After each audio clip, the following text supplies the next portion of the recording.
Start the webinar, and welcome to everybody who's on the live stream and joining us today through LinkedIn. My name's Nick Parnaby. I'm the CMO at OmniTrust. For those of you that don't know OmniTrust, by the way, we're an established global trust infrastructure provider.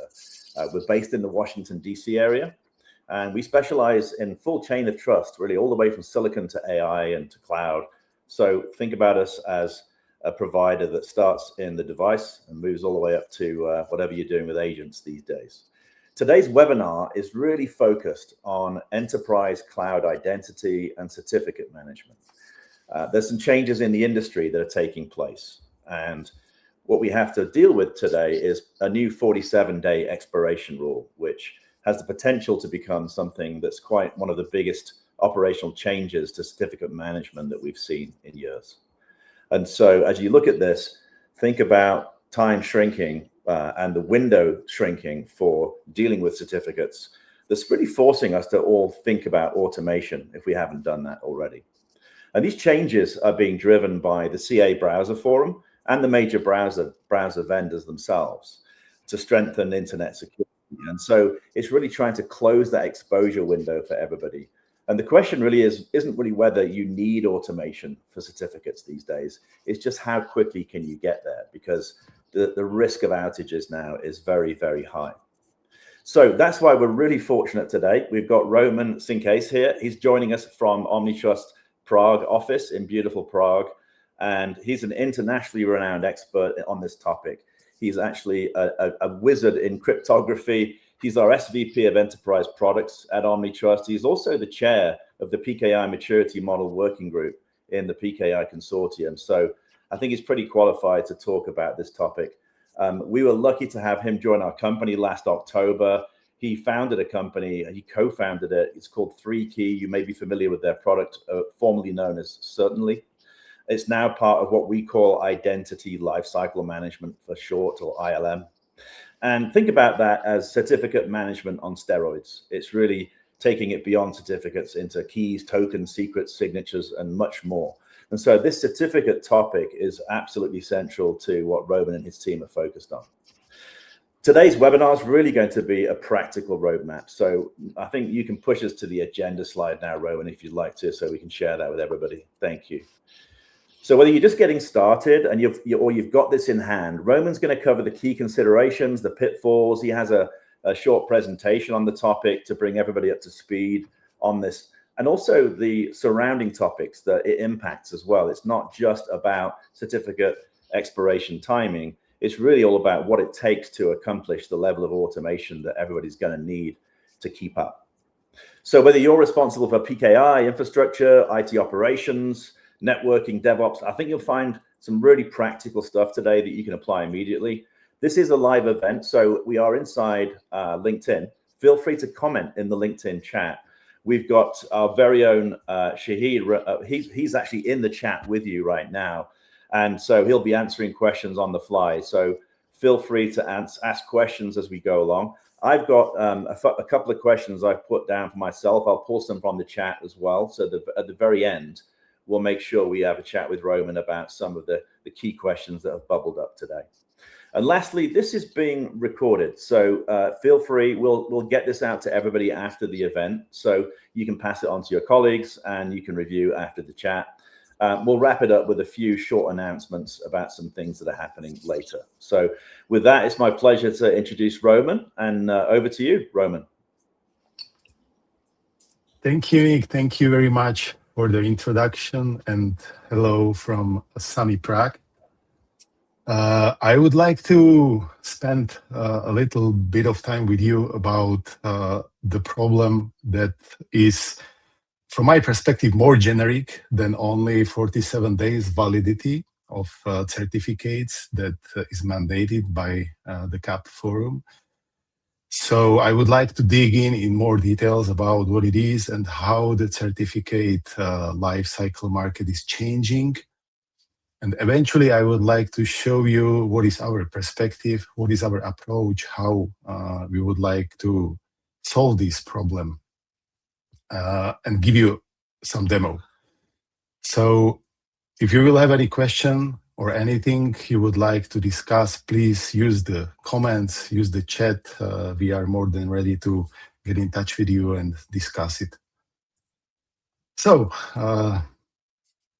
what's on my agenda is that we are going to talk about the collapsing lifetimes, which is mandated by the CAP Forum. We are already in the process because nowadays certificates should be valid for at least 200 days. We are talking specifically about the public TLS certificates, but let's talk about impact also on the private infrastructure. What does it mean from the real operational perspective? Let's talk about some numbers. These numbers are somehow connected also to the internal procedures. So we will be talking about how it should be done, what are available tools, or how we can achieve it. We will introduce ACME for those that you are not aware about the ACME protocol, which is de facto standardized by the RFC 8555. We will do a short introduction and also demo about the ACME. I would like to talk about some features that are missing in the ACME, so how we can cover it properly. And of course, you will see the already mentioned identity lifecycle management platform in action. And after that, I would like to give you a roadmap, so how to be prepared before I will switch back to Nick.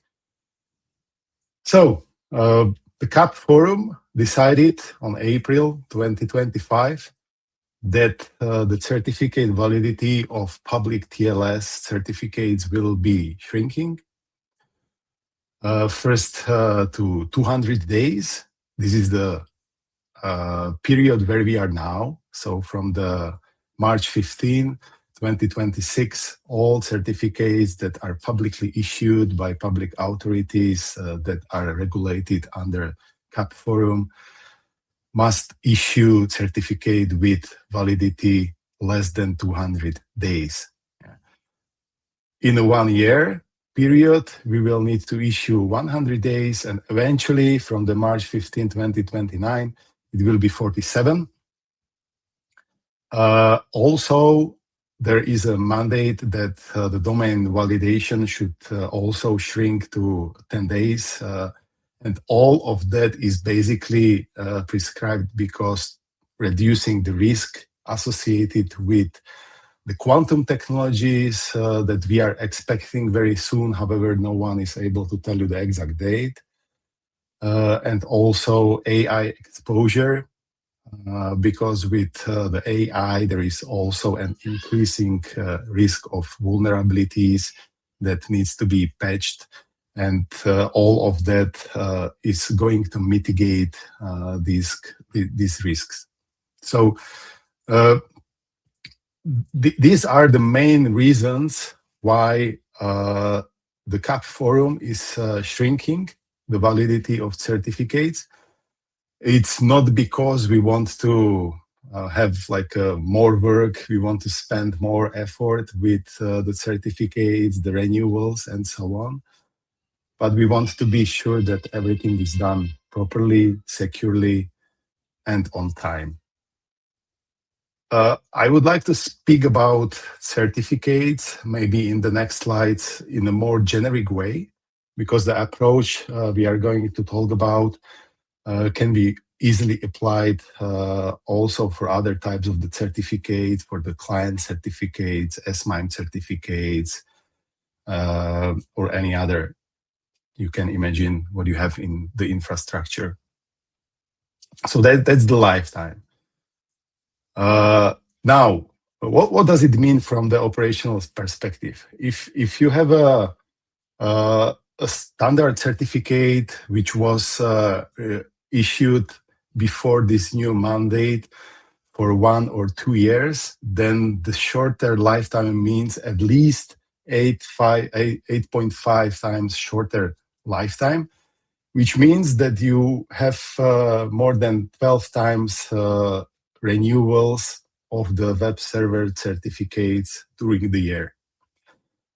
We are considering 12 as the base number because eventually when the certificate has a validity of 47 days, you are not going to wait until it's going to expire in the 47th day, but you need to run renewal earlier. So the safe way how you can achieve it is about the 30th day. So you have about 2 weeks to resolve any issues if you have with the renewal, and you are not exposing yourself to any operational risk like outage of your service because the certificate was not renewed on time. So these are very simple numbers that are associated with shrinking of the certificate validity. And it implies that there will be more human errors. Every time there is a renewal, someone will need to trigger it. And in case you are triggering it, there is a chance that someone will make an error. For example, wrong domain name, wrong subject alternative name, and so on. So this will be multiplied, of course, when you have more certificates and more renewals. This means that you will need a higher capacity in your team. And of course, the risk of the outage and exposure I was talking about is higher because when you have a higher number of certificates and operations, it must be higher. And you can have a visibility issue, which we will be talking about later, how it can be resolved. So now let's take an example with the 1,000 of certificates. How much effort you will need to spend with the 47 days renewal and validity of the certificates is directly dependent on that. So taking into consideration 12 renewals per certificate, and we have 1,000 certificates in infrastructure, which is not a big number. Many infrastructures have 10,000s, 100,000s, and even more certificates that are exposed publicly. So in considering only 1,000, it means we will need to do 12,000 of renewals per year, at least. It means that it's 46 renewals every business day in average. What is very important, because these numbers are in average. If you will have certificates that have the same date of renewal, this number can be even higher. And you can imagine that if you will tell someone that you need to renew the certificates of 100 certificates today, and everything should be fine, all the certificates must be validated and put in place to the correct service, so you do not have any issues and outages, that can be a very challenging task for anyone. So you can imagine what does it mean from the operational perspective. And you will need to build an inventory. If you are using the spreadsheet or Excel sheet, then it wouldn't be very useful in case you need to renew and replace the information in such a spreadsheet every day for tens or maybe hundreds of certificates. If you will set up some notifications, you would like to create the tickets, then again, these numbers will multiply everything you are used to do today. So we will have, for example, 12,000 of notifications, 12,000 of requests that someone will need to do. And it means that all the tasks will need to be approved or executed by someone, eventually meaning that you need to spend time with it. So these numbers are really easy to calculate. So you can take into the account number of certificates you have in the infrastructure and do the calculation for yourself. And you will see the direct impact on your effort, on your team, if you need more resources, but all of that is in case you are going to do it manually. And one of the main messages during our webinar is that it's not really feasible. It does not make sense to do all of this manually. So we need to find a way how to automate it. And automation will bring something more. And we would eventually like to be in a position to monitor that all the automation is working properly and to be notified only in case there is any exceptional situation. Most companies are using ACME, which is the abbreviation of the Automatic Certificate Management Environment. It has become a de facto standard, which is defined by the RFC and extensible. And the ACME protocol is primarily designed for the automation of the public TLS certificates with a proper validation, with a proper proof of ownership and control. So in this case, the ACME will give you an ability to create a process, automated process, based on which you can issue certificates and renew certificates, even if they have a 47 days of validity, even if the validity is shorter, and prove the ownership of your domain through available challenge validations. The standard one is HTTP or DNS validation, but there are more challenge validation types supported now, and I'm sure that more will be coming. And the ACME is basically a protocol that will interactively communicate with the certification authority and with the infrastructure where you would like to provide the proof of your ownership. So we are not talking about a tool that you can run inside some application, but it's really communicating with your infrastructure. So we need to be prepared for that and consider properly if it can be useful in your specific infrastructure. What does it mean? I will also explain in a minute.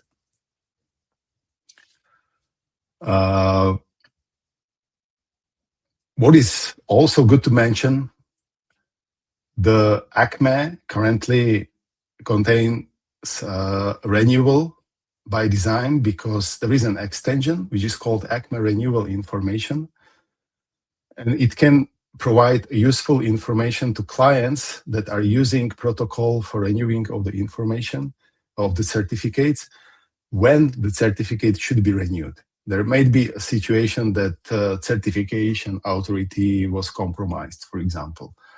So the ACME can inform you what happened and when you should renew the certificate to avoid issues. You don't want to be in the situation that all the clients will start renewing the certificates at once, because it can also compromise the service. You can have a denial of service. So the ACME renewal information is designed exactly for that. Clients can be informed when and why the certificate should be renewed, and all the process can be really automated from end to end. So how it works, I'm not going to all technical details, but for simplicity, you can imagine that you have an ACME server, which can be a public CA, or it can be your private CA, enterprise CA, or it can be our identity lifecycle management. We are going to show you and to demonstrate how it works.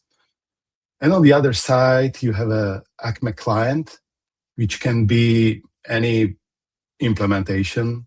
We are going to mention, for example, CertBot, which is one official implementation provided by the Let's Encrypt. But there are also other, like Cert Manager ACME plugin or Terraform ACME plugin, a script called acme.sh that is very common on the Linux servers, and many of them are available, which can be found on the Let's Encrypt, for example. So how it works when you have the Acme client and Acme server. First, the Acme client will need to register the account. And during that process, the client will register its own key pair, which will be further used for the securing of the communication. If everything is properly registered, the Acme server will create an account and confirm it to the client.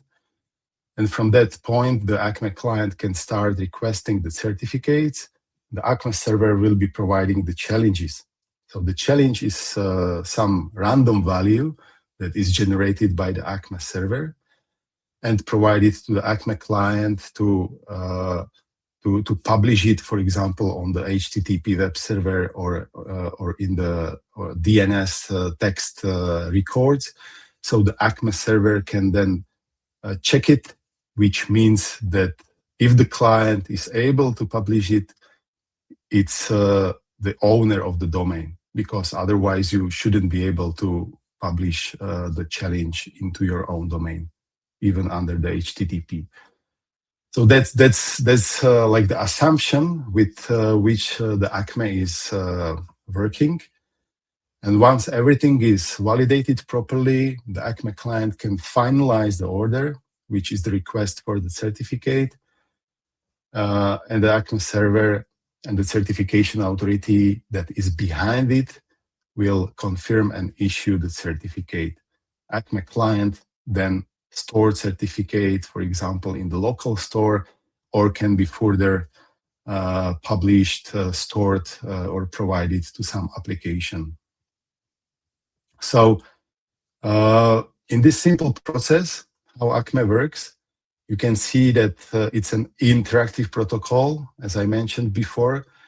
It's async protocol, so you cannot expect certificate immediately to be issued. You need to first prove the ownership of your domain before you can request the certificate, and then you will wait until the certification authority will issue it.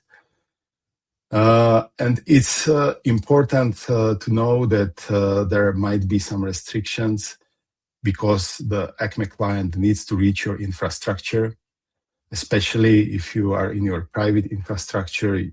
You will need to expose the web servers for the validation, or you will need to have a dedicated DNS resolver in case you don't want to allow Acme client to write something to your production DNS. So there are some assumptions which are connected with Acme. And these are prerequisites if you want to apply Acme. If you cannot resolve it, or there are some restrictions on your infrastructure, then you are out of luck. You wouldn't be able to use the Acme. But don't worry, there are also other ways how you can automate it and how you can use it. I will be talking about. So I was mentioning some clients, some tools and applications that can implement Acme protocol. As you can see on that slide, there are many of them. The most important part you are looking for if you would like to apply Acme client and automate your certificates is RFC 8555 compliance. So this is the grow of everything that you need to have when you are looking for the client. The mentioned certbot, cert manager, Terraform provided WinAcme, for example, for Windows and IIS bindings are the most popular implementations of the Acme clients that can connect with the Acme server and can assure you the interoperability of the protocol. So you can not only issue, but you can set up the scheduled renewal or automatic renewal of the certificates, so you don't have to worry about that the certificate will expire and you will not be aware of it.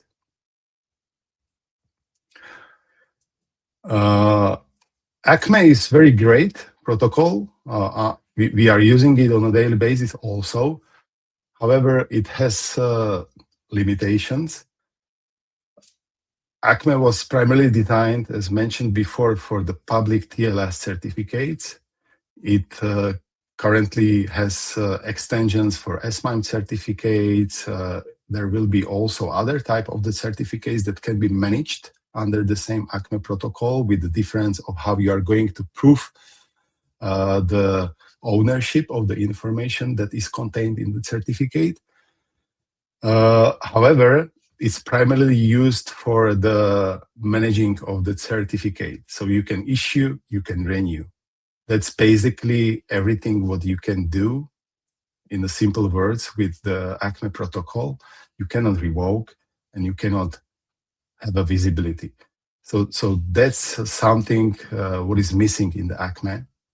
And if you are looking, for example, to build the inventory of your certificates, if you would like to discover certificates on the infrastructure, then ACME will not help you. You will need to have a different solution, or you will need to have a different tools, how to get it, how to build strong inventory with all the information you would like to have and monitor. If you want to set up the policies, if you want to check the compliance rules, example, certificates that contain SHA-1 should not be in your infrastructure. If you would like to be immediately notified if someone issued such certificate and you have discovered it, that's about the policies, how you are going to enforce the policies, who is the owner of the certificate. This is also something that the ACME protocol will not provide you as itself, so you will need to find a different way. I already mentioned revocation. ACME protocol does not provide any features for the revocation, so you will need to find a different way, for example, contacting the certification authority.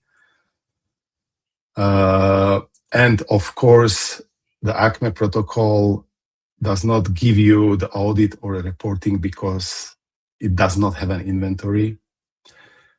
And all the secrets or all the credentials that are associated with the ACME must be properly managed to avoid any compromission on the ACME level.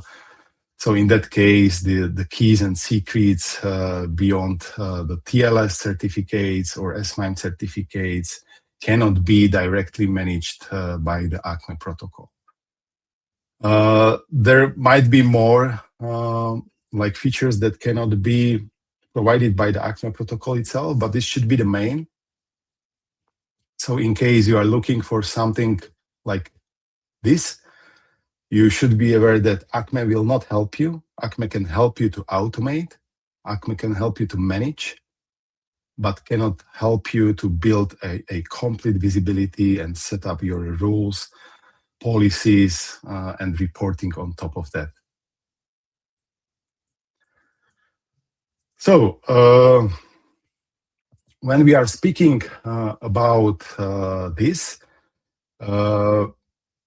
we need to go beyond the automation that can ACME provide us, and we can start governing the life cycle of the certificates.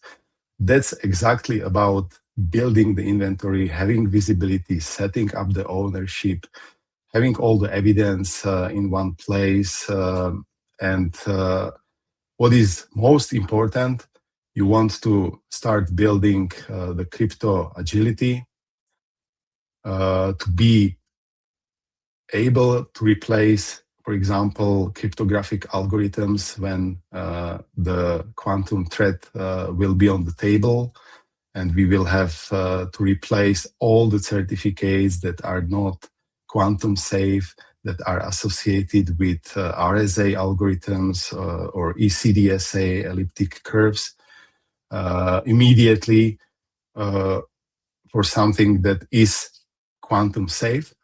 But that's not the end. The quantum safe algorithms or post-quantum cryptography algorithms can be also deprecated or can be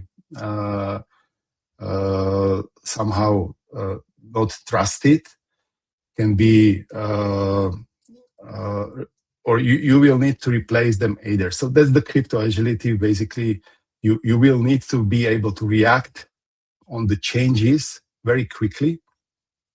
The PQC algorithms are not so thoroughly analyzed as the RSA or ECDSA we already know, but it can happen that there will be an attack or someone will create a very good crypto analysis that will break the current PQC algorithms even when they are approved and standardized by the NIST.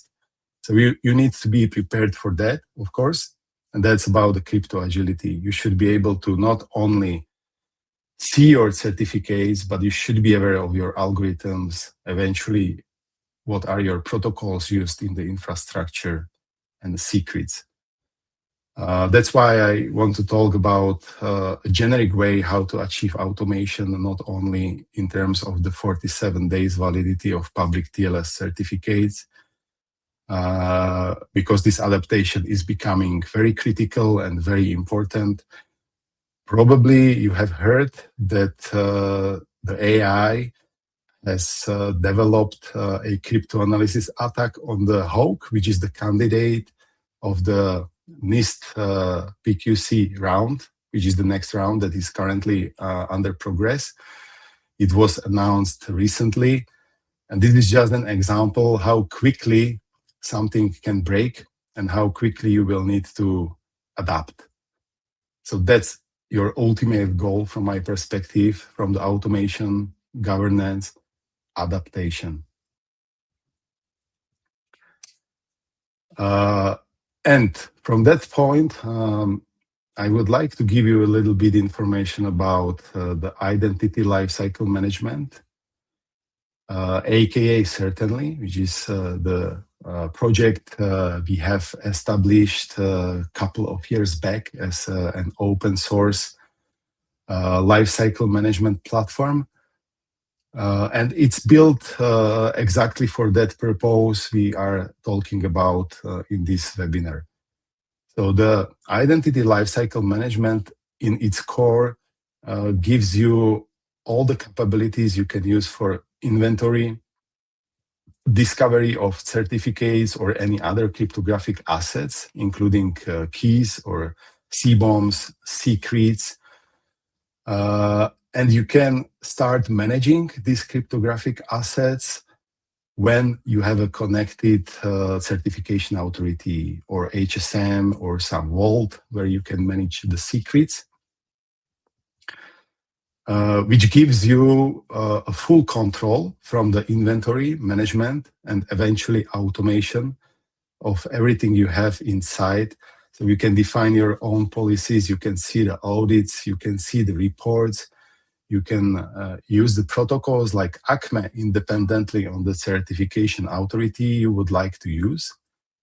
So eventually you can use ACME protocol with some CAs like Active Directory Certification Services that currently does not support it, but using the ACME implementation in ILM, you would be able to achieve it very easily.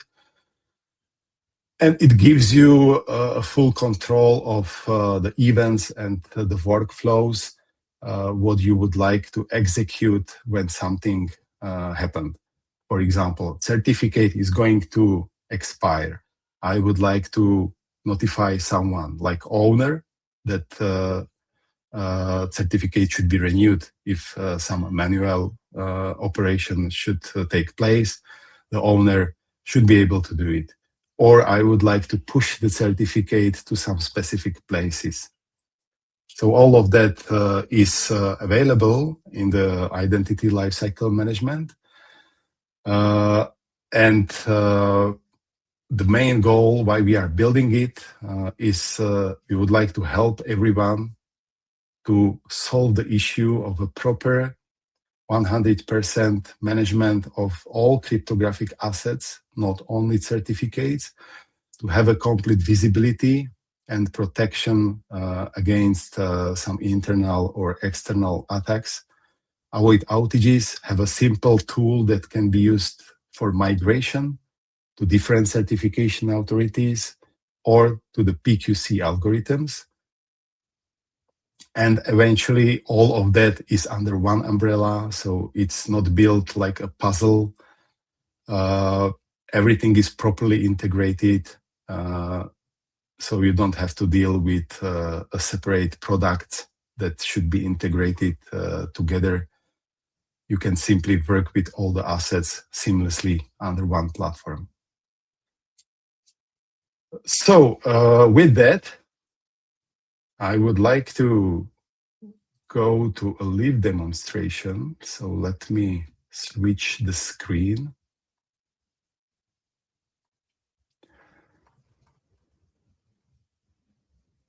Okay, so Lucy, can you put it on the stage? Yeah, I can see it. Cool. So this is the ILM platform. I'm currently logged in. So I can see the dashboard. I can see everything what I have inside. On the menu, you can see the assets you can work with. We are going to focus now on the certificates. So each certificate in your inventory has a proper state, validation, compliance, and you can see inside all the details. And with the inventory filter, you can search basically for anything you would like to see and work with the inventory properly. Then you can see the keys. You can see the secrets that are connected to Vault. All of that were mentioned. And speaking about the protocol, like ACME, you can create an ACME profile, which will serve as an ACME server. And you can use this ACME server to connect it with your ACME client. Then the ACME client will be able to talk with the ACME server, which is defined here. And the approach what we have taken is that each ACME can be connected with your specific setup of how you would like to manage certificate, which in our terms is called RA profile. One that I'm going to use is the Certainly, which is connected to ADCS and is issuing certificates according to the certificate template web server. So if I will go back to my ACME profile, then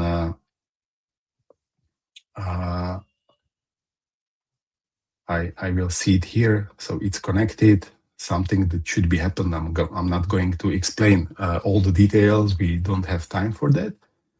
But just for a simple overview, that's something that we are going to demonstrate.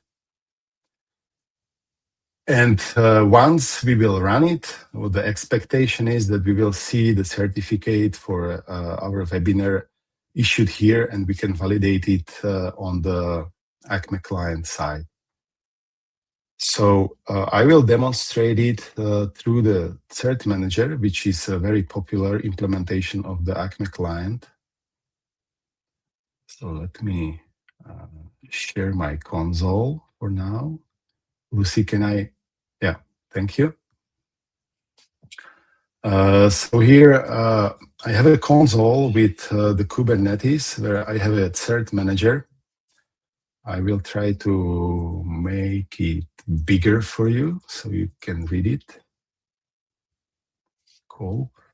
And I have prepared a resource for the certificate for our webinar. So what I'm going to do is to tell Cert Manager that I would like to issue certificate with the common name webinar acme.otilm.com with the DNS the same.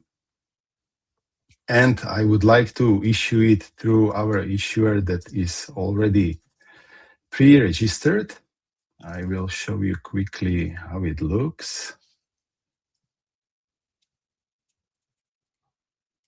So here we have an issuer.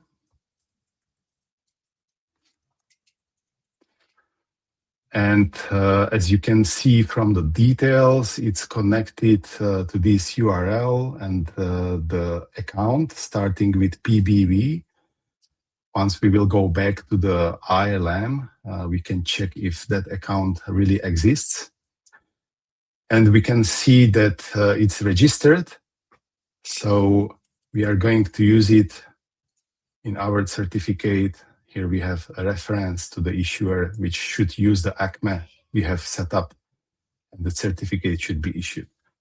So from that point, what I need to do is simply apply my resource. And now the certificate should start the issuing process according the ACME protocol we were talking about. So now I can see that the certificate is waiting to be issued. And if I go further, I will see information about the certificate request, for example. So just very quickly, because I don't want to bother you with the command line, but we can see that the order was created. So if we go further, order, and we can see the order, the challenge was created, and it will be waiting for validation. The order is exposed on the following URL. If I go to the challenge, then we should see the current state of the challenge. So it was not validated yet. We will be waiting. Once it's validated, then we should see it also on the ILM. So from now on, we will be just waiting to protocol be ready and everything validated. Once it's done, we should be able to resolve the challenge, as I can show you here. And after that, the order will be also executed, and we should see the certificate issued in the ILM. So I will now switch back to the ILM.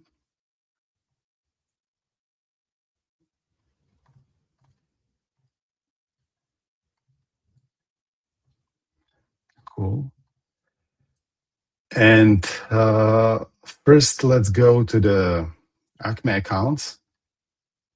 We are looking for the ACME account starting with PBV, which is here.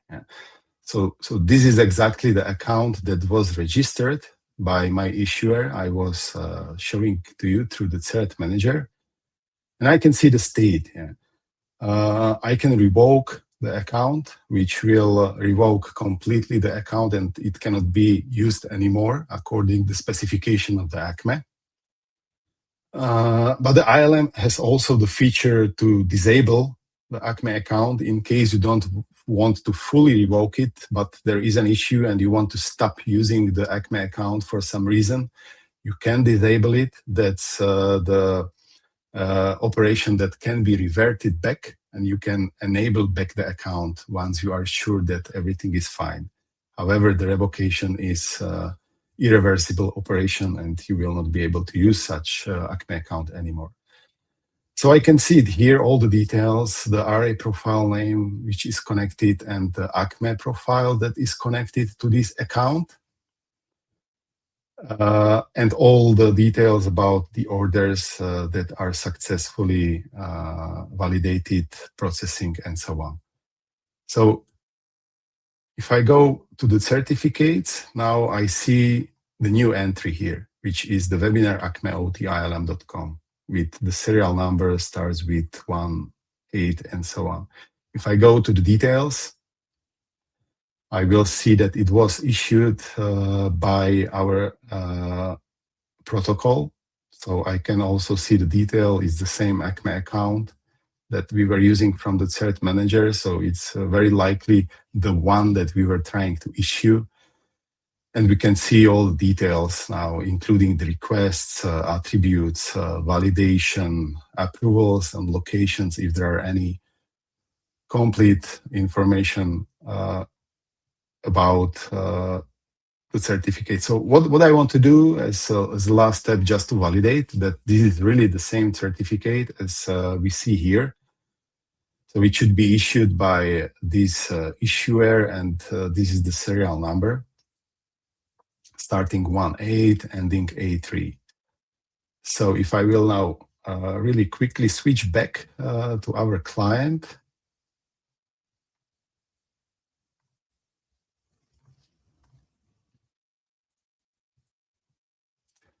here we are. And if I will now describe our challenge, is not found because it was already validated. I can see that the order is completed successfully. And if I will now check the details of the certificate, now I can see that the certificate has been successfully issued. I can see the dates. And if I would like to check the details of the certificate, let me check if we can do it from here somehow. You can see that the validity is longer than 200 days, but we have also renewal time, which will be triggered by the cert manager automatically. So we don't need to do any manual operation. We will see the new certificate in the inventory of the ILM, and we can basically monitor what's is going on. In case the certificate will not be renewed, we will receive a notification, and the notification will give us information what is going on. Something is not working properly, automation is not working, or anything else that will be described here. So the certificate should be ready. The certificate resource that we can find is in the secret. So let's get it.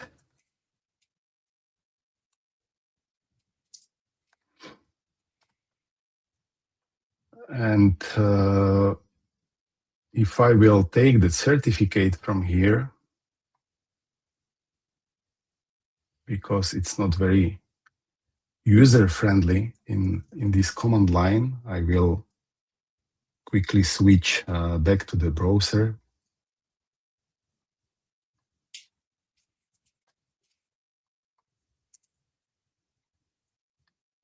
And here it is.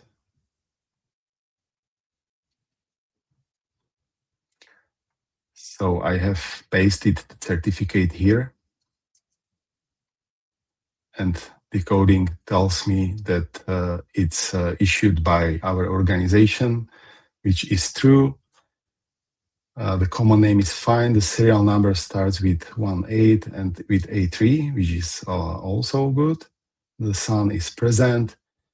So this certificate was really issued by our ACME server, which is eventually connected to ADCS as a certification authority. And even ADCS does not support ACME, we were able to use it for issuing and eventually managing such certificates. Okay, cool. So let's go back to our presentation.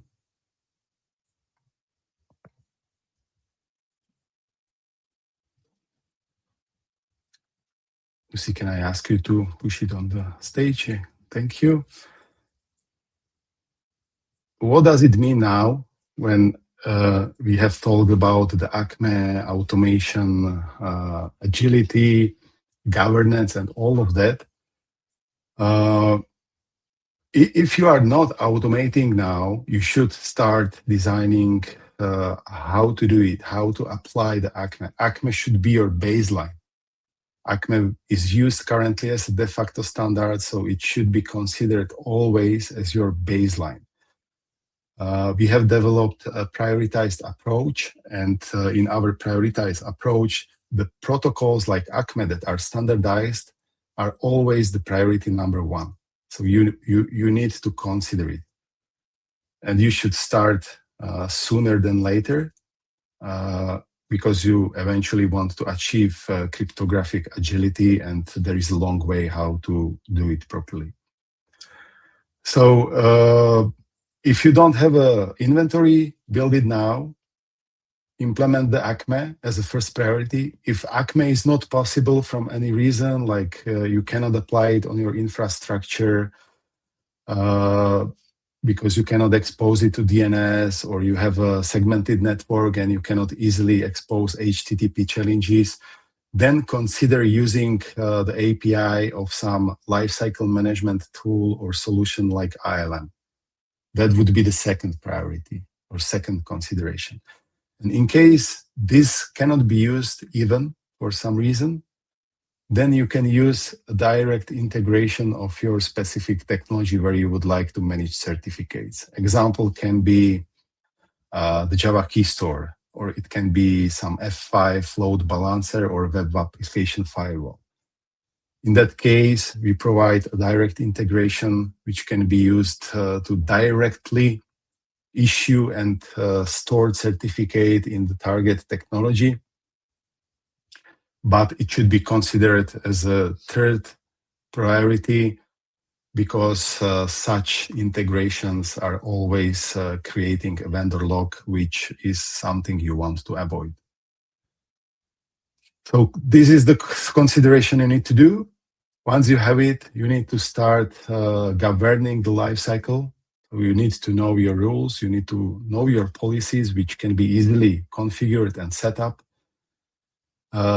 Build the monitoring around your automation so you can be notified if something is not working properly according to your expectation. Set up your notifications, set up your reporting or auditing if necessary. All of that should be available for you if you will decide to use ILM. And eventually, you can implement the C-bombs and start migrating everything that is not quantum safe to your post-quantum cryptography algorithms, probably starting with the protocols like TLS, and eventually thinking about how to mitigate the quantum risk for some legacy technologies that you cannot replace very easily. So from my perspective, everything like that only is like a starting point. So when you are now building the inventory, you are now trying to automate certificates because of the 47 days validity. It's a good starting point, but there is a long way. What you will need to do to achieve a true cryptographic agility, so you can be safe even when AI will develop a nice attack to current standardized PQC algorithms, and you will need to replace them immediately. And of course, when you don't know what you have inside your infrastructure, inside your inventory, you wouldn't be able to replace it, you wouldn't be able to react properly. So keep in mind that. So from my perspective, if there is something you should remember from this webinar, is that the 47 days is the starting point. It's an automation mandate. You need to automate. If you are not doing it now, you will eventually need to do it, not only because of the CAP forum and the web server certificates, but the certificate lifecycle is changing, and the certificates will have shorter and shorter validity to avoid associated risks with some deprecated or untrusted algorithms. So this is something you should be aware and you should think if you are not thinking about it yet. ACME is a good starting point. We were talking about ACME. Also, we have demonstrated how it can be used with the cert manager. However, remember that the ACME is option. So in case you cannot adopt it, there are also other ways, other considerations you can take to automate certificates, but take it as a baseline always. And the third point, ACME or any other protocols, automation solutions will not solve inventory, governance, or cryptographic agility. So That's why we have built the identity lifecycle management, and it should be easy enough for you to deploy and start working with it to govern all the cryptographic assets that you have in your infrastructure, including discovery, so you can easily find it and eventually be ready for the changes, be cryptographically agile. So I would say that's all from my side, and back to you, Nick. Thank you. That was a marathon, but really appreciate all the understanding, the practical insights. Also, thanks to Shahid as well in the chat. I saw a bunch of questions coming in. He was like Bruce Almighty on the keyboard there. I've only got one question for you, and we can wrap this up, Roman, which is really just looking ahead, future looking, beyond this 47-day thing. Where do you see machine identity going over the next few years as well? What things should people be thinking about or preparing for right now? Well, yeah, there are many machine identities, and I expect there will be an exponential growth, especially with agentic AI. So the machine identity will be, or starting to be, a very big issue for companies. You need to basically find the shadow ID which is associated with the AI. Many people are using it, and if you will not have it under control, you can have a very big issue, maybe a bigger issue than the 47 days validity of the certificates. So from my perspective, there will be an exponential growth of such machine identities. Many of them will come from the agentic AI, but not only. And this is also something you will need to manage in a very similar way, like the 47 days validity certificates. And we can help you with that through the ILM. Good stuff. Well, thank you. I think we're at the top of the hour here. I'll just bring it home by saying, as Roman said, this is an open source platform at its core. So get onto omnitrust.com/ILM. Go join the community, ILM-community. You can start using ILM for free today. It sounds like you can use it for AI agent identity as well as machine. So you can use it for non-human or human identity by the sound of it. The other thing you'll find in our community site as well is the top 10 things you can do with ILM. Very, very practical. You can get started immediately. It's available on the GitHub. There's a demo environment you can also tap into there, so you can do some of the things that Roman was doing. So you can find out how you can move out of CLI and into a much nicer interface for managing these things and automating them. And the other thing to look out for here, last point of order, is Caroline on our team, who runs our communities for this, is launching a Capture the Flag contest. So if you're registered, look out for that. That'll be coming in the fall. And just wanted to wrap up and say thank you, Roman, Shahid, and everybody who put this together. We really appreciate it. It will be available after the fact, and get in touch. Thank you. Lucy. Thank you. Take care. Bring us home.